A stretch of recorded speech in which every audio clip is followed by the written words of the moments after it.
Hello, everybody. Welcome to BARF. That's Backlog Accomplishment with Respawn and Friends. This month, we're talking do that about every episode now. No, Please we're not. This month, we're talking about Tomb Raider 2013, 2014, depending on the version you played. I'm one of your hosts, Adam. Loves all you can eat at Applebee's Gumbert. And today we have with us Chad. Make a sex sound, Michael Ennis. That is not a good one. And we also have with us could be everyone's favorite or least favorite Canadian, depending who you ask, Alexander Gozina. I have 14 pages of notes this time. Oh my god, triple spaced? No, just double spaced. Actually, no, not even double spaced. Normal spaced, actually. Single but there are spaced, spaces. There are spaces between the notes themselves. Size if 9 that makes font. you feel any reassured. It's just the smallest font possible. Yeah, so this month we're talking about Tomb Raider 2013. A little bit, I'm going to read some stuff about it, and then we can go into our thoughts. And we'll do all that, because there's some interesting things. I always take this for granted and assume people know, oh, we're spoilers. Spoilers. Oh, yeah, of course. Spoiling hardcore this game. 11-year-old video game. If you haven't played yet, too bad. We're going through it. Tomb Raider is a 2013 action-adventure game developed by Crystal Dynamics and published by Square Enix. It was the 10th main entry and reboot of the Tomb Raider series, known as the beginning of the Survivor trilogy. It came out on PS3, Windows, and Xbox 360. It's something interesting I didn't know. So this was not Crystal Dynamics' first Tomb Raider game. Apparently, they did Underworld and Legends before, which I had no idea. Well, so that's the thing, is you said this was a reboot of the Tomb Raider series. Technically, Legends, Underworld, that like little mini trilogy of Tomb Raider games was itself a reboot of Tomb Raider. And this was basically Square Enix going to them and being like, you got to do another reboot, because the last one didn't really That's the life of an artist, huh? Pay dividends for us. Right? You're just like, you're never satisfied. Like, this could be better. Throw it away, start again. This could be better. Throw it away, start again. Yeah, I would say this is the gritty reboot. This is the game when they were like, let's be dark. Yeah. Wait, what year was the other trilogy? The other ones were like 2008, 2000. It was 2006 to 2008. Okay, so this one that we played the first one of, was the Hey, Uncharted exists now reboot. Yeah, pretty much. But make it more hardcore than Uncharted. Yeah. For sure. There's some more interesting thing. Obviously, it's an action-adventure game. You play Lara Croft. It's the beginning of her journey. She's young. She's never killed anybody. That kind of a thing. I want to go scroll down here to the bottom of this Wikipedia page, because this shit still chaps my ass. You know what I'm saying? Really grinds my gears. All right. So the game sold more than 1 million copies in less than 48 hours. It was the number one on the charts. Became the biggest UK launch title of the year 2013. Surpassing Aliens Colonial Marines, which is wild to think that was number one. Tomb Raider set a record for the franchise, more than doubling the debut sales of Tomb Raider Legends. This game is the best selling of the entire franchise, wholesale altogether.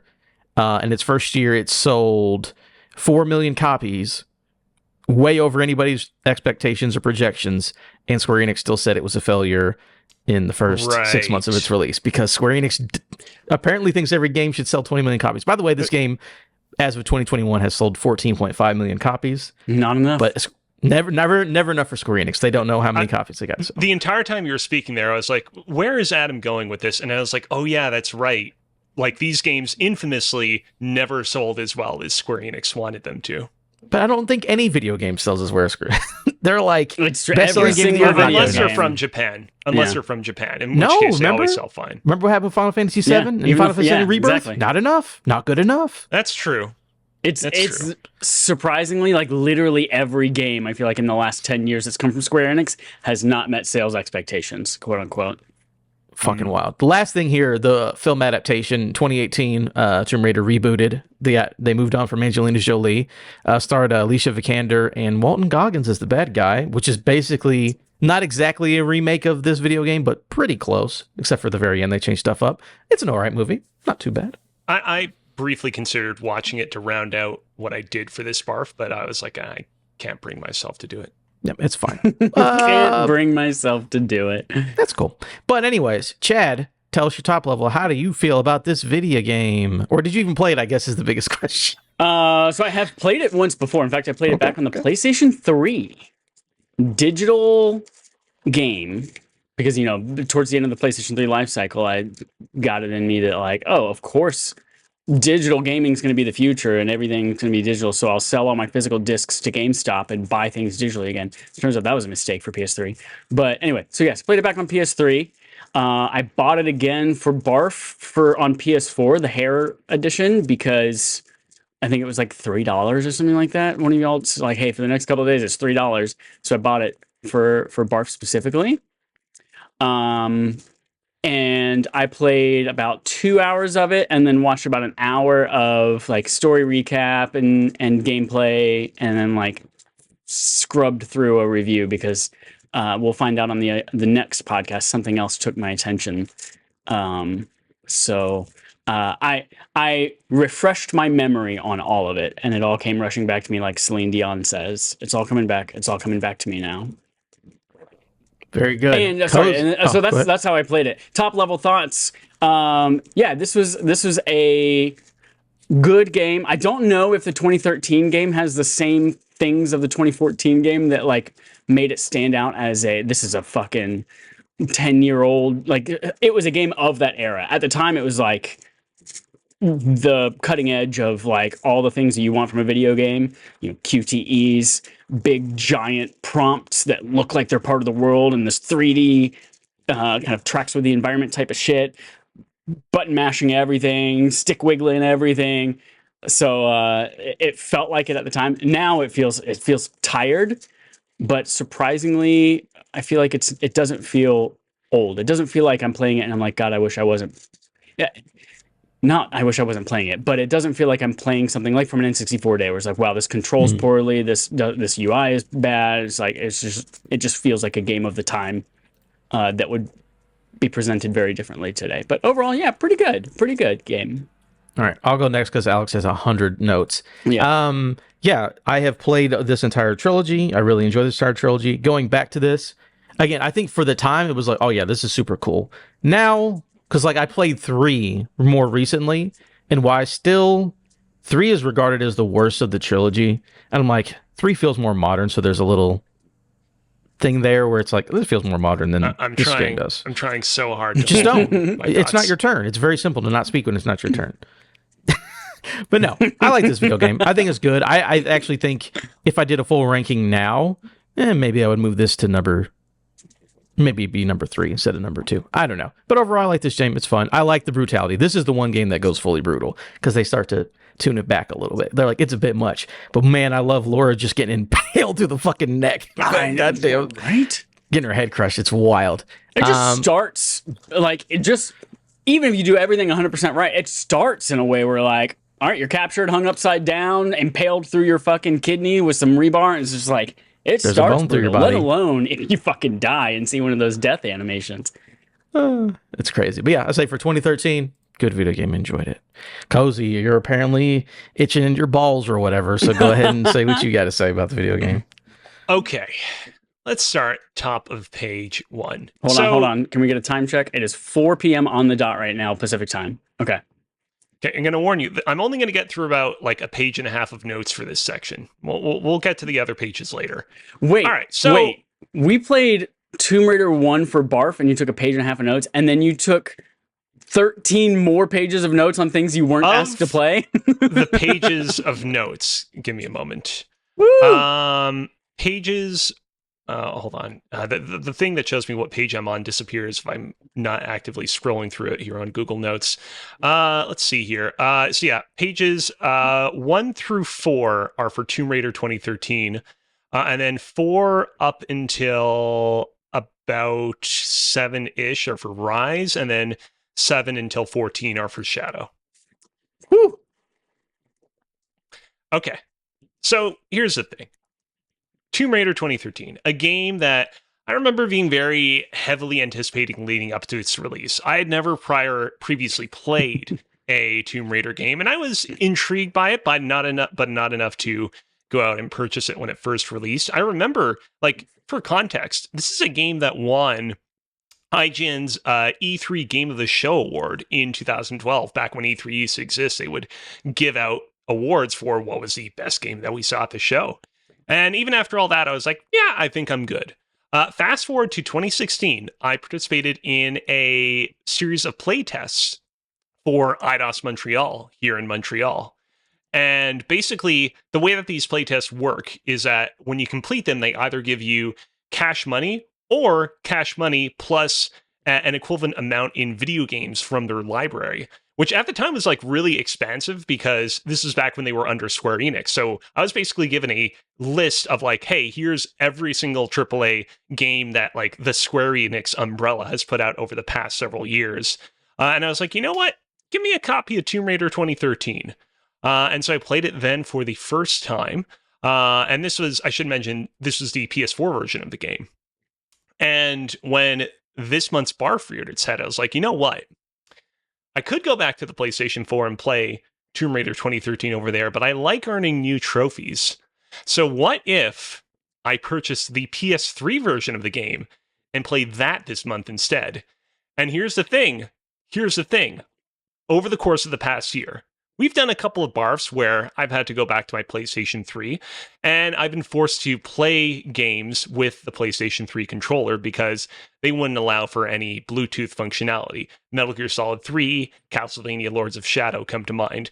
In the case of this particular game, I actually got to use my PlayStation 5 controller via Bluetooth. So I played Tomb Raider 2013 on my PS3 with my PS5 controller. That works? And it worked.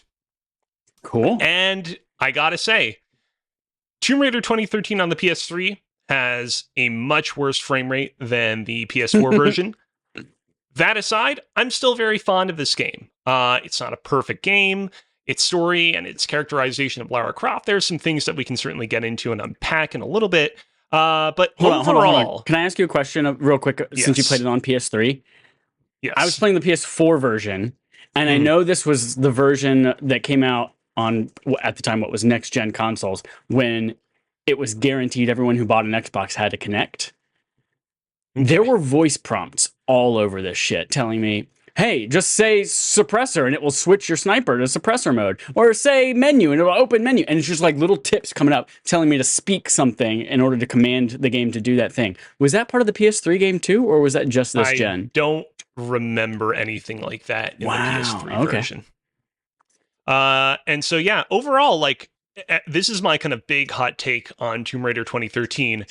This game, at least from a gameplay perspective, is kind of how I wish the Uncharted series evolved into after Uncharted 3.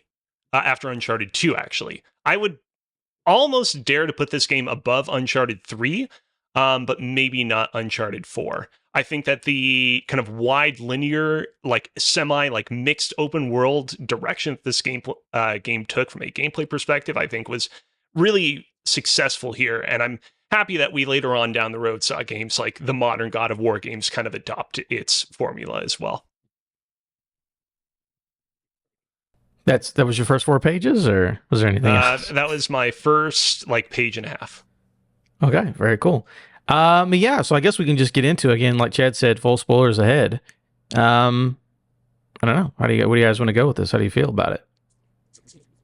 I think from a story standpoint, I think it is so hypocritical that we see this in video games all the time. She's like, oh, what about this civilization? And this secret island. And let's try to get to this secret island and go to the Dragon's Triangle. And they get there, and what can she think about? Nothing but fucking getting off that island. Like, bitch, you got what you wanted. You got there. And all you want to do now is leave? It's like when a kid is like, hey, I want to go to Disney World. And you get there and all they do is cry. It's like, no, we're here. You're going to enjoy it. Stop crying. Yeah, your friends are dying, but that's what you wanted. So almost you wanted that part. It's true that she's hypocritical in that way, but also the writing is so inconsistent. There will be moments where, like, Lara's friend Sam will disappear. That like creepy old dude will like abscond with her, and then Lara Croft is left with the other dude, the guy that betrays them, Dr. Whitman, and he'll be like, "Hey, let's go and explore this ancient tomb nearby," and Lara will be like, "Okay, it's not like we have anything else to do." There are so many moments in the game that are like that, where it's like, you guys realize that you're trapped on this scary ass island with like a million evil Russian men that are trying to kill you at all moments, and you're going to be like, oh, let's just take a little detour. Why not? Interesting. Yeah, I think the one thing I do like, which I know some of the reviews said was inconsistent, like a little bit, I do like how it's the story of someone learning to survive. And again, it's wild for the moment where she has to kill somebody for the first time, and like how fucked up and visceral it is, where like the dude's basically like assaulting her and he's all over her and shit, and she shoots him in the head, but he doesn't die immediately, which is always a fucked up thing. It's like, oh, I don't want to get shot in the head and still be alive.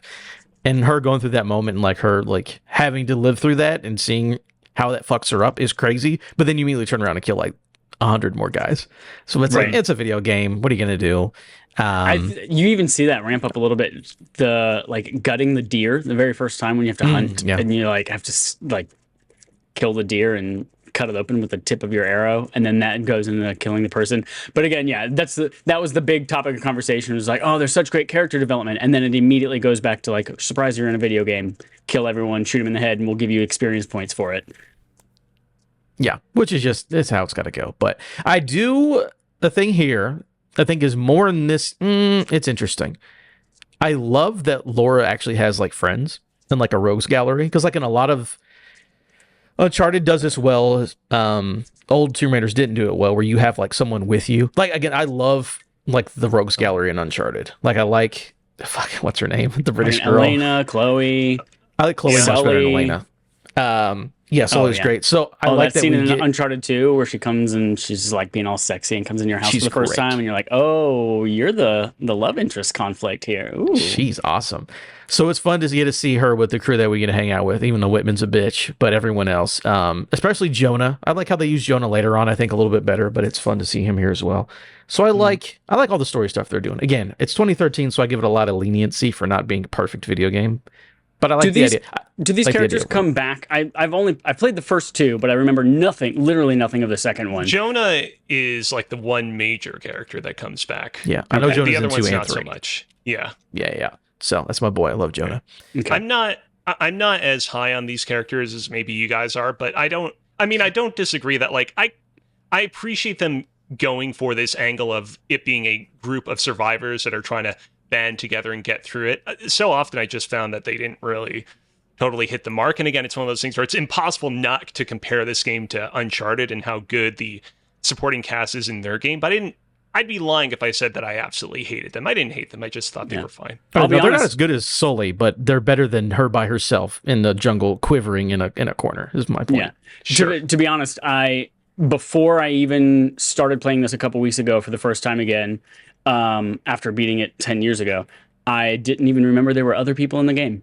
So like that's how memorable these characters were. That's how much they connected with me. It was like, oh shit, yeah, I thought I remembered this all being like a solo thing of you trying to get off this island because everyone you were friends with died and right off the beginning. So they're not memorable people to me, I guess. No, Jonah's the homie. So there's one thing here. How do you feel?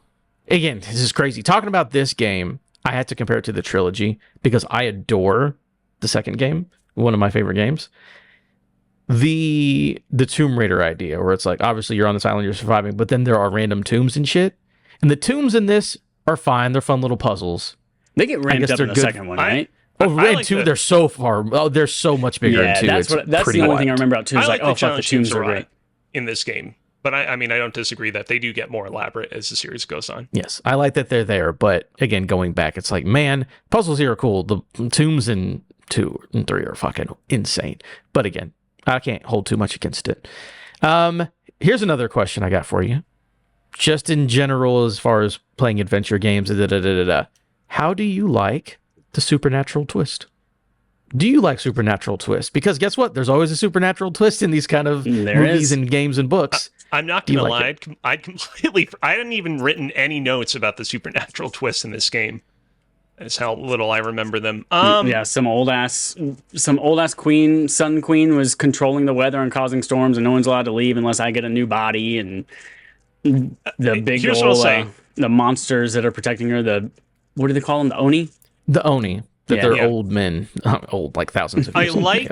the premise of this island being kind of like a black hole that sucks in everybody that comes in close enough contact to it. I think the like whole mystery as you're kind of like slowly uncovering what's going on with this island is interesting. I think the Oni, once you actually go fisticuffs with them, are pretty underwhelming. I thought that the way the game sets them up, you're expecting them to be these super badass, incredibly difficult to defeat enemies, and then by the point that you reach them in the game, your abilities are so souped up that they basically just completely crumble under you. Yep, that's fine. But yeah, chat always Indiana Jones, Uncharted. They're always there. Always. You cannot find old treasure without finding some weird alien magical reason why that treasure's never been found before. But honestly, it's never bothered me as someone who's a big fan of all the Uncharted games. Obviously, they kept coming back and doing it again, and they sucked me right back in. So it never bothered me at all. It was. I think the only thing that bothered me about it was that it was just so expected. It was like, oh yeah, surprise! We get to the end of this, and there's a supernatural twist. That's the only thing that bothered me. So it was just so. She also the big twist: 2 guns. The very end, and you had to, of course, in button mashy quick time event, it would fan the triggers L2 R2 L2 R2, yeah, which is never followed up on in any of the sequels. No, they don't. She does not get 2 double guns back again, which is fun. I don't know. Is there anything else we want to go? Because Cozy, do you want to talk more about the other ones, or what are we doing with your notes? Did you do those for your health? Or okay, what were y'all's upgrades? What were your guns? What did you use to play this game? You were stealthy. Were you going? I do want to actually. It's a good jumping off point. I do want to call out this game. Obviously, there had been video games, that had featured bow and arrows before this one, but I feel like this game really popularized bow and arrow in like the action adventure game, because this game did a good job of making it feel really good. That being said, I suspect the submachine gun was probably my most used gun, but the bow and arrow in this game is great, and I definitely used it a lot. It was always my go-to. Anytime that I could use the bow, I would use the bow. Because, silent, headshot, one-hit kill, retrieve your arrow. Pull them out the bodies. I do like how this game, the premise of the bad guys, it's like, obviously, this island, it's basically like Bermuda Triangle, but in the Pacific, where you go, whoever is here gets stuck here. So, like, there's, like, Japanese soldiers from World War II are stuck here. There are Russian dudes who got stuck here in the 70s or whatever. So I do like how your gun started as, like, oh, I got this submachine gun. It's like, that's just a World War II weapon. But as you upgrade, somehow you just get better guns. So that's fun. But yeah, when you get that fully maxed out, like, recurve compound bow, and you're just, like, shooting through 3 dudes with one, oh, man, it feels so good. I'm with you. Bow feels great. Wonderful. Okay. What else was bow? I remember Year of the Bow being, like, everything's a bow now. So technically it's 2017. So I think it was for the second 2017 Tomb was Raider Horizon, because you had Horizon, Breath of the Wild, yeah. and I think there was a Tomb Raider that year, or there was announced Tomb Raider at least. I think. I think that might be what it was. But yeah, there were a lot of bows in a single year. Yeah. Okay, so here's the thing. I don't want to keep you guys all night, but I have a lot of notes. I have a lot of thoughts. I'm going to try to be as kind of concise and straightforward as I want to be. If at any point you guys want to interrupt, if you guys want to share any bleeding thoughts or disagreements you have, by all means, please go ahead, because otherwise you're getting 5 minutes of cozy on this one. And by 5 minutes, I mean potentially 5 hours. So I want to just quickly kind of wrap up Tomb Raider 2013 and say that, yeah, I think one thing that I also love about this game that we didn't really kind of touch on is I appreciate how kind of creative so many of the environments feel. It really feels like they kind of struck a good middle ground between trying to like recreate like a realistic like vision of like what an island would look like in the Pacific Ocean off the coast of Japan, while still creating crazy fantasy areas like the like cable car town area that you descend from after Shantytown, for example. The overall vibe of the island is really strong. There's a lot of like genuinely cool, spooky moments. Again, the whole mystery once you get to the island of why are people getting shipwrecked here is really interesting. And I want to say, I really love the kind of Zelda factor that this game has to it. This game, none of us would quantify this as like a Zelda-like, but it does have the thing where you get a new weapon, you get a new upgrade, and all of a sudden, all sorts of new things on the map previously were inaccessible to you open up. And it's like, oh shit, now I can create rope bridges between this point and that point, and I can discover all sorts of new things. And I think that hand in hand with that, the game has just a good amount of collectibles, not too many, but just enough to kind of provide that kind of continuous drip feed that makes the process of going through the game, I'd say, pretty enjoyable. Adam, earlier you alluded to a lot of the like torture porny stuff in the game. How this game Your words, really not mine. puts Lara Croft through the ringer. It's like I feel very kind of conflicted about it because on one hand, like some of those set pieces are incredible, and like the opening set piece where Lara Croft gets impaled by the whatever it is, A bone. yeah, the bone, the whatever. It's like, I mean, it is a very shocking and striking opening to the game, and I don't know that this game would necessarily have the same power that it has or memorableness if it didn't have some of that stuff. It does also, like, in the current era, kind of read as kind of like, is the only way that we could have had this character transcend to being a badass, the only way that we could have shown that been by, like, having her endure the most ridiculous, like, kind of predicaments of all time. Like, it kind of feels like, yeah, the only way that you can become a diamond in the rough is by forcing this character to endure the same pressure that transforms rough into diamonds, if that makes any sense. But it's one of those things where, like, you get to the end of the game, the title pops up that's like A Survivor is Born, and I'm like, I didn't love how we got here. I didn't love everything along the way, but I still feel like we set a good foundation for what was to come, and I am happy about that. And hold on. Before we get into Rise of the Tomb Raider, I do want to say very quickly, this game has a multiplayer component to it. Did either of you try the multiplayer? No, I didn't even play it back then. I did was like, watch nah. some footage of it, but no, I did not play it back then either. Okay, so I downloaded the PS3 version of the game to my PS3, booted up the game. Before jumping into the campaign, I was like, you know what? Just gonna fluke. I'm gonna load up the multiplayer mode and see if I can find the multiplayer game. Found a multiplayer game immediately. Wow.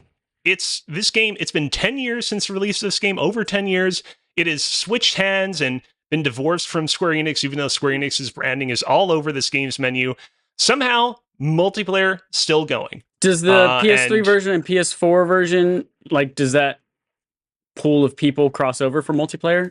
I don't think so, unfortunately, no. Yeah. So there were people playing on PS3 specifically, waiting for you. Trophy hunters. They're everywhere. Possibly. I did briefly consider like going through and getting all the associated multiplayer trophies because it's apparently not that long if you want to do it, but I wasn't able to find enough consistent games by re-entering into the multiplayer lobby. I found a few more, but not enough that I was like, I can commit to this. Anyways, I didn't absolutely love what I played of the multiplayer mode. It's like your standard, like, oh, it's team deathmatch, but you're using the mechanics and hunter's sight and bow and arrows and guns of the game. But I thought it was totally fine. I don't hate on it. Okay. There is a trophy to reach level 60 in multiplayer that less than 1% of all people who played this game have. But I mean, that's also a little bit skewed because it's like, that's not factoring in, like, if you exclusively just looked at people that tried the multiplayer mode at all to begin with. I'm sure that if you just factored in people that gave the multiplayer mode a shot, it would be maybe like, I don't know, like 5%, 10%, like not an unreasonable number. Still anyways. 60. I can't imagine you're going up more than one level per match. So that's at least 60 matches. That's wild. Maybe you can boost it and it's not that bad. Okay. So let's talk a little bit about Rise of the Tomb Raider. So Joel, you've played it. You say that you like it a lot. Who's Joel? Sorry. Joel? I'm not, guys, we're on page, what page is this? The bottom of page 4 of 14. I'm a little tired. I'm a little tie-tie right now. Please forgive me a little bit. Adam, you've played this game. Which one? Rise? Rise. Yes, I have. Love Rise. Chad. Yes. Have you played Rise? I have played and beaten Rise and remember almost nothing about it. Okay. So, Rise of the Tomb Raider was a game that I actually played for the first time on an Extra Life marathon stream back in 2019. It was this thing where basically every 2 hours I would cycle between a different game. And I was like, I'll play Rise of the Tomb Raider for a couple of hours. Enjoyed it a little bit on that stream, but then I walked away from it and never played it again after that. I'd always meant to go back to it. And I, finally had the opportunity to do so as part of this, BARF game review. And I will say this, I think that the opening hours of Rise of the Tomb Raider are very strong. I think that it's the opening hours of Rise of the Tomb Raider are sort of the most globetrotting of any game in the trilogy, what with it cutting between Lara in the tundra of Siberia, Lara in the deserts of Syria, in her home in England in rapid succession. Mind you, in the case of the latter, it's just cutscenes. You don't actually get to explore England, but I enjoyed that a lot. I appreciated the stakes that it introduced. The opening hours introduced some like fun new mechanics, like for example, the whole language thing where you can learn how to kind of better speak languages, and that allows you to interact with more murals and inscriptions more. And it also reintroduces mechanics that you already were familiar with from the 2013 game, and they feel even better. And obviously the set pieces are great.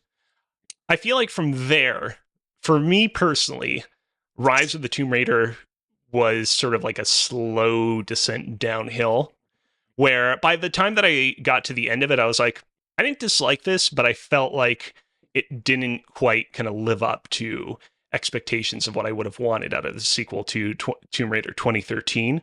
The thing that like immediately kind of stuck out to me once sort of the afterglow of the first few hours ended is how just not interesting Trinity is. Trinity being the game's villainous organization that at many points is pursuing Lara, that Lara is pursuing them, that they are coming into conflict with each other. And it's one of those things where it's like, for context, going back to Uncharted, Lazarevich and his cronies that you fight in Uncharted 2, not exactly the most interesting villains of all time either, but at least in that game, like, you're around Nathan Drake and his cast of enthralling companions so much that you don't really notice them that much. With Rise of the Tomb Raider, like, I felt like because the game was so insularly focused on just Lara, who is interesting but not that interesting, and she has such a kind of small group of companions around her at all times, the game by necessity has to focus a lot more on Trinity, and you really kind of realize how not interesting they are. The thing about Rise of the Tomb Raider, though, that really kind of threw me for a loop and really kind of took me out of the experience is, and by the way, we are going into full spoilers here for Rise of the Tomb Raider. If you don't want to be spoiled on Rise of the Tomb Raider, you might want to turn off your podcast MP3 player right now, come back, listen to it after you've beaten the game. MP3 player, what year? Are we back in 2013? We're back in... Maybe. When did the iPod come out? 2001? You never know. You never know.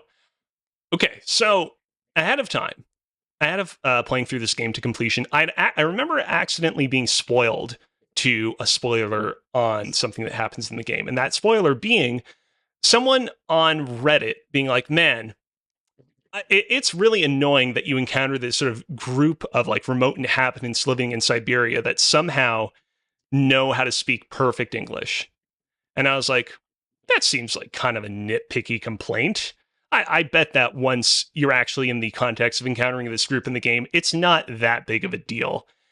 And for me, once I actually got to that in the game, it almost single-handedly ruined the experience for me. Because it's like you have these group of people that have been living in isolation in Siberia that we learned through lore entries originally came from like the Byzantine Empire, and they should speak either like Russian or ancient Greek, and instead they speak like perfect American English, and you're forced to interact with them so often in the latter half of the game that like there's no way for you to kind of just sort of ignore this sort of weird incongruity. It's just playing through the game, I was like, it just reeks of like weird executive decision making of being like, you can't have any of the characters not speaking English. If people see subtitles on the screen, they're going to want to change the channel. And it's like, really? The last time that the Uncharted series had a sequel in Uncharted 2, which also involved its protagonist traveling to a remote, snowy, mountainous region, there was famously a sequence in that game where Nathan Drake had to team up with a character called Tenzin, who was a Himalayan man from a remote village that didn't speak English. And that game had a really like successful sequence in which you're interacting with this character, Tenzin, who doesn't speak English, and you have managed to create a really kind of meaningful connection with them, and also like have a like fun little gameplay sequence. And it's like, it's weird that this game like didn't kind of like take any lessons from that game in that regard. I don't know if that's something that Adam, you were bothered by, if you think I'm like a little bit crazy about her. No. I mean, it's fair, but it's also that thing where, like, not to make fun of Canada, but how many Ubisoft games are like set in ancient fucking Egypt, and it's like, well, hello there, friend. I am obviously speak French, and I'm pretending to do an American accent, but I'm supposed to be an Egyptian. It's like, what? But I mean, at least in those games, like those games go out of their way, like from the beginning to basically establish, like, well, you are experiencing these games through the plot device that is the Animus, and the Animus is auto-translating for everything for you in real time. Mm-hmm. And also, at least those characters speak with accents. They speak with accents that reflect where it is that they come from geographically. French accents. It's French people trying to do Egyptian accents. It's not very good. I'm pretty sure there are not a lot of French accents in those games. I am American, yes. Anyways, Very nice. all that said, my wife. All that said, and I want to be very clear about this, didn't hate Rise. I think it's a solid game with some epic set pieces. There's some great puzzles. The challenge tombs make a return and are great. There's one early on where you're ascending like it's like a submarine or a boat that's like suspended like vertically in like an ice shaft that I thought was really impressive. And I think the final set piece where you're exploring this city that's under a glacier, pretty cool set piece. It didn't quite grab me in the same way that Rise did. I would still personally put Rise above, didn't grab me in the same way that 2013 did. I would still personally put 2013 above Rise. Anyways, so I complete Rise. And I'm like, well, it's time to jump into Shadow. I'm going to dip out of the camera for like 45 seconds. I'm still listening though. You can do your thing. All right. Do your thing. Chad is descending into the shadows. He is out of view of us as we speak. I was really worried about Shadow, by the way, before we get, as someone who just started playing it, I was like, oh man, Crystal's not on it anymore. We'll see what happens, right? So here's the thing. Going into Shadow, I'm, very intimately familiar with so much of the discourse around it, how people, really don't like it compared to 2013 and Rise. And I'm like, well, I didn't really find Rise to be as great as people said it was going to be. Is like Shadow going to be even worse? Or more realistically, I was like, I bet that Shadow is kind of an Arkham Origins situation where people hate on it more than it deserves solely because it was developed by a different studio. And worth pointing out, Eidos Montreal, a studio that has been responsible for a lot of great games over the years. Games like Deus Ex Mankind Divided, which I really loved. Guardians of the Galaxy, which I think is really underrated and kind of got unfavorably compared by a lot of people to, what was the other game? Avengers, which, ironically was developed by Crystal Dynamics after Rise. And so going into it, I'm like, well, I'm interested to see what this ends up being for me.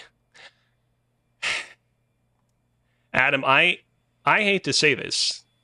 But Shadow of the Tomb Raider might legitimately be my least favorite game that I've played ever as part of any BARF review. I mean, most people don't like Shadow. That's not a crazy thing to say. I feel bad for it because I get the sense you enjoyed it. No, I think it's fine. Oh, okay. I think it's fine. It's easily the weakest of the games. I'm like, maybe it's better than 2013 just because it's more new, but I would say it's probably my least favorite and everyone else's least favorite Tomb Raider game. A lot of the traversal mechanics are definitely a lot more refined compared to the earlier games. That's for sure. The challenge shrines are back in Shadow of the Tomb Raider, and they're probably the best that they've been in this entire trilogy of games. There are a lot of people online, older Tomb Raider fans, that are like, oh man, the challenge, I say challenge shrines, but I mean to say challenge tombs. They found them to be a little bit too short and a little bit too easy in the first two games. And it seems like most people agree that, yeah, these ones kind of hit the sweet spot. Do you remember how much you really didn't like Moonlighter? I mean, what? I think this actually has Moonlighter beat, if you can believe it. Wow. You liked this less than Moonlighter. That's wild. They're man, I still have half my thing to go through here. All right, I'm going to try to hit the main points. Yeah, just go through it. You're good. The game has a lot of swimming. It feels fairly good to swim. Definitely feels a lot better than swimming has felt in a lot of other games. But it does a lot of swimming, doesn't really meaningfully evolve. A lot of these segments found them to be kind of boring after a while. Game itself doesn't really invite a lot of exploration the way that I felt like 2013 did. Again, when I'm talking about 2013, I feel like that game kind of had that Zelda factor where you're really encouraged to explore and use your newfound weapons to uncover things that you previously couldn't do. And I felt like this game just felt a lot more Ubisoftified in terms of the way that its sort of environments felt. What's more like, here's like an open-ish area for you to explore, for you to collect a ton things inside of. Wasn't really appealing to me.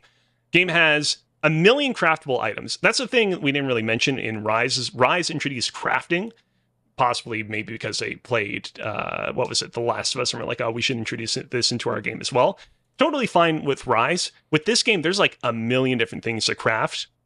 And it's weird because mostly it's so that you can upgrade your combat abilities, but the game doesn't really have a lot of combat, at least in my playthrough. I don't know. I felt like by the time I reached the end, I was like, I still have like a million different things I can upgrade in terms of my guns, but I've not had too many opportunities to really use them. But where the game really, I feel, kind of takes a nosedive is a lot of its story stuff. So earlier with Rise of the Tomb Raider, we talked about the whole thing with like the ancient tribe of people that speak perfect English. And it's like, why do they speak perfect English? Why do they speak this perfect American English? My wife. My wife. That's the most perfect example of American English. My wife. So with this game, it's clear that they understood that this was a criticism that some people had. And so they introduced a new immersion mode. And the idea is, by default, all the characters in Shadow of the Tomb Raider speak English. But when you turn on immersion mode, basically characters will speak their native languages. So Spanish-speaking characters will speak in Spanish.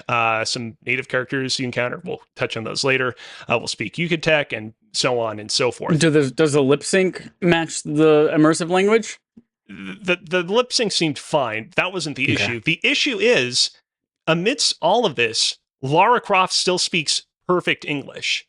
And so you'll have these conversations where character A is speaking to Lara Croft in Spanish, and then Lara Croft's like, oh, that's really interesting. So you're saying that your kid got lost down a well, and they'll speak and respond in Spanish. And it's like, this is like even, it's called immersion mode, but this is actually even more immersion breaking than before.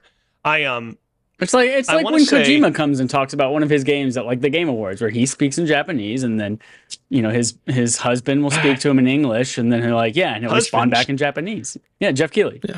Yeah, Jeff. Yeah, obviously. I want to say it was the GQ magazine. I was reading their review of this game, and they were like, you have this language learning mechanic that's already in place in these games, where Lara Croft can upgrade her language like comprehension abilities as she plays and uncovers more artifacts. Like, what if she was like upgrading her Spanish speaking abilities or her Yucatec speaking abilities, and that enabled her to like speak more to these people and learn more from the kind of world around her. Can you imagine that voice actress though trying to learn all these different languages, or at least how to learn 4 languages fluent? Yeah, this is. I mean, look, that is definitely my most like armchair quarterback game development like moment of this entire podcast so far. But it's like, what they went with instead, it just very much felt like we understood there was a problem here, but we did a Band-Aid instead of fundamentally rethinking how Lara Croft should interact with the various NPCs of this game. Moving us on from that, though, like, regardless of what language you choose to speak with these NPCs in, whether you choose to have them speak English or Spanish or Yucatec or whatever, like, the NPCs in the game I just found really weirdly bland. So many of the interactions just struck me as like, you can tell that the team behind this game, the folks at Eidos Montreal, were like, we really want to make a point of depicting the people that you encounter in this game with a great deal of authenticity. We don't want this to feel like like how so many other games have felt before that have these sorts of premises where it just everyone is very kind of caricaturized, but instead they just it felt like they weren't able to really kind of inject any kind of color into it. And so it just kind of feels just really like the entire thing just sort of feels like pablum. The entire thing feels like walking into like a Tomb Raider themed Disney World and interacting with the character actors that are programmed to stand in place and like deliver their like 1 or 2 defining characteristic lines or whatever.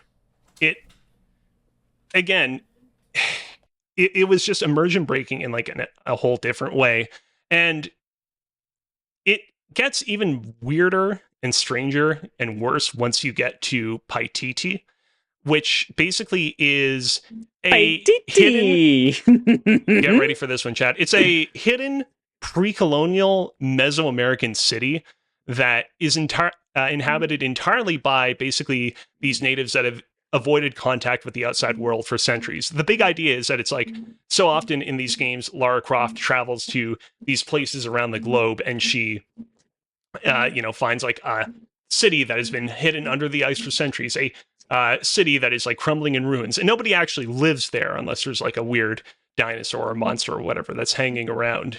And this time it's like, well, what if she went to one of these ancient cities and turns out it's still inhabited? The people never left. And it's like, that's cool. Problem is, again, same issues as before. Everyone is kind of very blandly written. The immersion mode issue as before is still there.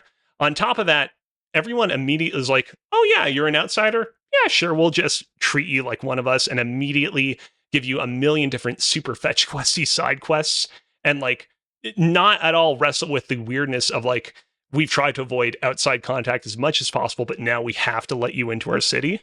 And then it gets even weirder when it's revealed that the boss of Trinity, the evil organization that you have been dealing with over the course of the past 2 games, is actually a native inhabitant of this town that was abducted from this town years ago and has since returned to this town and has basically started a cult that has taken over the city and basically has deposed this queen who is supposed to be the rightful ruler of the city. And she started a kind of rebellion, and this rebellion like very openly like, we need to kill these cultists, and do so very openly. But the cult is like, well, but we'll allow you rebels to kind of walk around without issue, and we're not going to try to cause any major issue, even though we're clearly evil and are actively shown killing people throughout the city and doing human sacrifices. And it's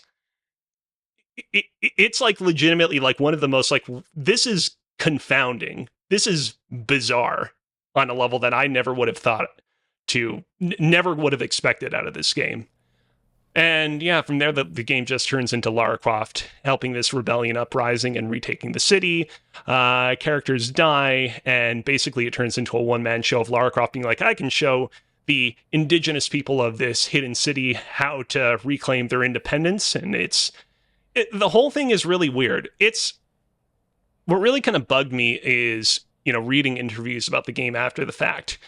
One of the things that Eidos Montreal talked about is they wanted the game to kind of directly address the inherent tension at the center of the series of it being about this white woman that's traveling to all these sort of remote areas around the world and hunting for artifacts in foreign lands, and like what this has to say about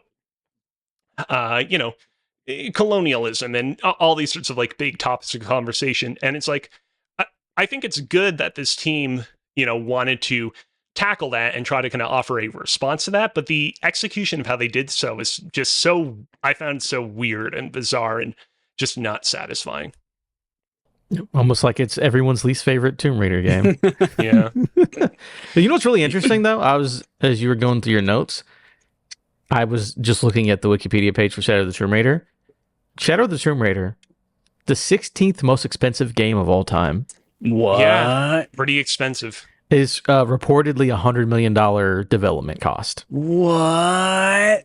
Don't know how. I mean, you can definitely see it no in wonder a lot it of the didn't make environments enough of the money. game. Didn't well, that sell one enough. makes sense. Yeah. Like the environments look beautiful. The game is beautiful. But yeah, the actual process of playing it, not so beautiful. And so, yeah, I mean, overall, like kind of wrapping things up, going into this, I thought I was going to walk away way more high on Rise and or Shadow compared to 2013. I thought that I might find Rise or Shadow to be, at least in the case of Rise, I thought it would be in line with where everyone else talks about it. I thought Shadow might be an underrated gem, and instead I find myself still preferring 2013 over its 2 sequels. I thought 2013 set up a really solid foundation for the series to follow, even though it wasn't a perfect game. And I feel like this personally felt like the sequels didn't really live up to expectations in that regard. But I know that I'm I'm not universal in that opinion. Who owns Tomb Raider now? Is that Embracer? I think so. No. Amazon. Amazon. Oh, Crystal Dynamics. Okay, Embracer owns Amazon Crystal is paying Dynamics. Crystal Dynamics to make the Tomb Raider video game. Okay. Amazon also has a show series of Tomb Raider coming out on Amazon. So I don't know who actually owns it, but Amazon's the one using the license at the moment. It might be owned by Embracer, though. Yeah, Amazon bought the rights to the Tomb Raider franchise for $600 million. Amazon does own it. There you go. Yeah. Well, what also makes things confusing is that both Crystal Dynamics and Eidos Montreal are both helping out two of like the biggest AAA games coming out from Microsoft. What with Crystal Dynamics helping out the development of Perfect Dark, and Eidos Montreal helping out with Fable, which only makes it even more confusing because neither of those studios are owned by Microsoft at the moment. But anyways. Yeah, I'm wondering how much that's still, like how much is Crystal Dynamics still contributing to Perfect Dark after the handoff to Embracer? Yeah, probably not much. Who knows? I think it's just people who went to that studio for Microsoft used to work at Crystal Dynamics, and they're both located in California. So they're probably like, "Hey, buddy, you want some free checks? Help me make this video game." Yeah. But the good news is, even though we don't know when the next Tomb Raider game is coming exactly, Crystal Dynamics has spoken here and there about the next Tomb Raider, and basically they've described it as being a game that's sort of going to consolidate all the kind of disparate timelines of the Tomb Raider series and kind of try to create like a unified timeline, a unified version of Lara Croft. Earlier this year, they shared a image of like what the new rebooted Lara Croft is going to look like. And it's very much like, yeah, we're taking the sort of design philosophy of like the old Lara Croft and the new Lara Croft, and we're going to try to create something that sort of meets in the middle there. And so hopefully the same will be true of the gameplay for the next game, because there's definitely a lot of good stuff to take from this modern trilogy, but I feel like they could definitely, it would definitely behoove them to kind of like look to the past as well and see what they can take from the older games as well. Lara Croft in the multiverse of madness. I know I've talked a lot. We are at 4:43, so just under 45 minutes. I know I've talked a lot, but typically whenever we do these BARF game reviews where there are a lot of voice actors involved, I have a little segment that I have prepared called Voice Actor Trivia. Shall we do voice actor trivia? Who is my voice actor? Yeah. Very nice. My wife. All right, here we go. Hold on. I'm putting up a photo just real quick of the thing they showed off 6 months ago. Okay. This is the new There Lara we Croft go. Oh, yeah, from Tomb yeah, Raider. That's the one. Yeah. That's the one. All right. So, talking about the voice actors of this fine game, Lara Croft is, of course, voiced by Camilla Luddington, a British actress that is basically synonymous at this point with this modern incarnation of Lara Croft, because she would go on to voice her across all three games. She's appeared in outside of Lara Croft in a bunch of high-profile live-action TV shows like CSI, True Blood, Californication, Grey's Anatomy, even Robot Chicken. However, the other main role that nerds would probably know her from is she voices Zatanna, the DC Comics character in several of the DC animated movies. She's the like the magician character where she has to say words backwards in order to activate her spells. So she's basically the quintessential British woman voice is what they need for her. Pretty much. Conrad, who is sort of like Lara Croft's like older British kind of father figure like character throughout the game, is voiced by Robin Atkin Downes, who of course is a very seasoned voice actor. Although I will say, I do feel bad for the guy, because if you go on his IMDb page, the way that IMDb works is at the top, it always lists the 4 roles, not that he's known for the most, but that are like the 4 most prominent or most expensive projects that he's been a part of. And so at the top of Robin Atkin Downes' IMDb page, it's Mr. Pricklepants in Forky Asks a Question, the Pixar animated series. Not that bad. He is the voice of Ack in How to Train Your Dragon 3. Again, not that bad. And then he is creature vocals in Batman v Superman: Dawn of Justice, and then demon voice in The Conjuring 2. Not exactly the most flattering. That's what he got credit for. Known for section. Of course, outside of that, he's known for a lot of video game characters. He's Travis Touchdown in the No More Heroes series. He's Kazuhiro Miller in the Metal Gear Solid series. He's Ballistic in Apex Legends. He's Miller in Kingdom Hearts. All right. Yeah, he's Commander Miller. And he is a bunch of characters in the Uncharted series. Most notably, he is Talbot in Uncharted 3, the British dude. Going over some of the other characters, Dr. Whitman is voiced by Cooper Thornton. Doesn't have a lot of TV roles I'm familiar with. Same thing with the voice actors of Alex, who's voiced by Andy Hoff. Jonah, who's Earl Balin, although Earl Balin did voice Manaki Almonte in Starfield, and also Kaishi Katsu in Rise of the Ronin, which came out just earlier this year. Reyes, voiced by Tanya Alexander, not a whole lot of stuff. Samantha and the Sun Queen, both voiced by Arden Cho. Again, not a lot of stuff on her IMDb. She did voice portray the character of June in the recent live-action Avatar TV series that came out earlier this year. They're like, oh, we only really want to pay one Asian actress. Can she just do both Asian roles? Is that fine?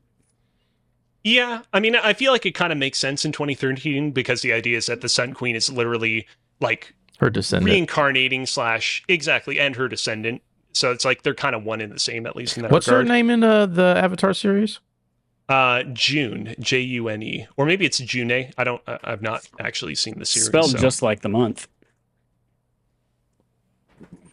Yeah, portrayed by Arden Cho, Ardencho. Okay. And while Adam looks that up, last one. This one's actually a fun little one. Matthias, the main villain of the game, is voiced by Robert Craighead. Now, Robert Craighead, a well-respected actor that has appeared in a lot of movies and TV and a few video games for good measure. However, the thing that shocked me is that he voiced a certain character in a certain AAA game that we have brought up the franchise of. No. We have mentioned this franchise earlier in this podcast. Do either of you want to take any guesses, any stabs? I don't remember what I said 5 minutes ago, so I couldn't tell you. I'll narrow in the focus. He voices a character in the God of War games. Oh. Wait, who did he play in this one again? He voiced Matthias, the evil leader of the Solari on the island. He's like the guy who's like the number one to the Sun Queen. The guy who's like, I'm going to figure out how to revive I don't think I watched any videos that actually had his voice in it. So I'm going to take a wild stab in the dark. Did he play one of Thor's sons? Ooh. No, but you're actually kind of on the right track. Baldur? He voices, not Baldur, he voices Brock.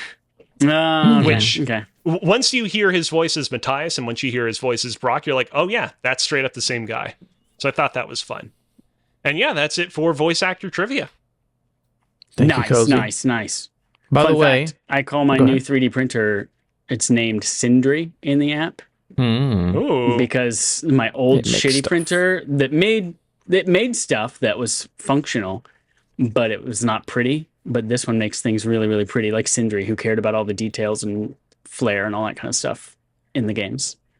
True story. 3D printer time. Yeah. By the way, so June in the Avatar, that was the bounty hunter, the hot bounty hunter that Zuko hired to find the Avatar. Very cool. I remember her now.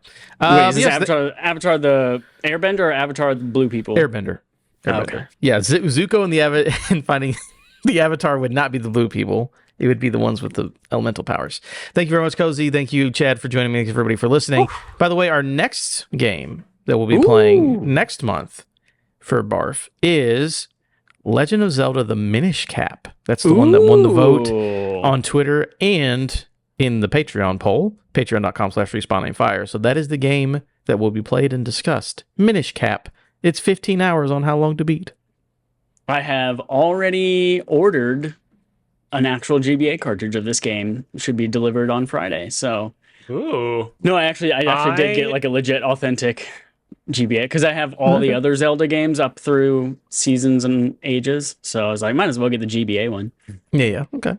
Have I already beaten the first 2 dungeons of this game? Because I saw that the polls were probably going to give this one the victory. Cheater! Who's to say? Chicken chaser! Who's to say? Thank you very much. We will see you guys next time. Get off my fucking porch, you Get kids. off my porch!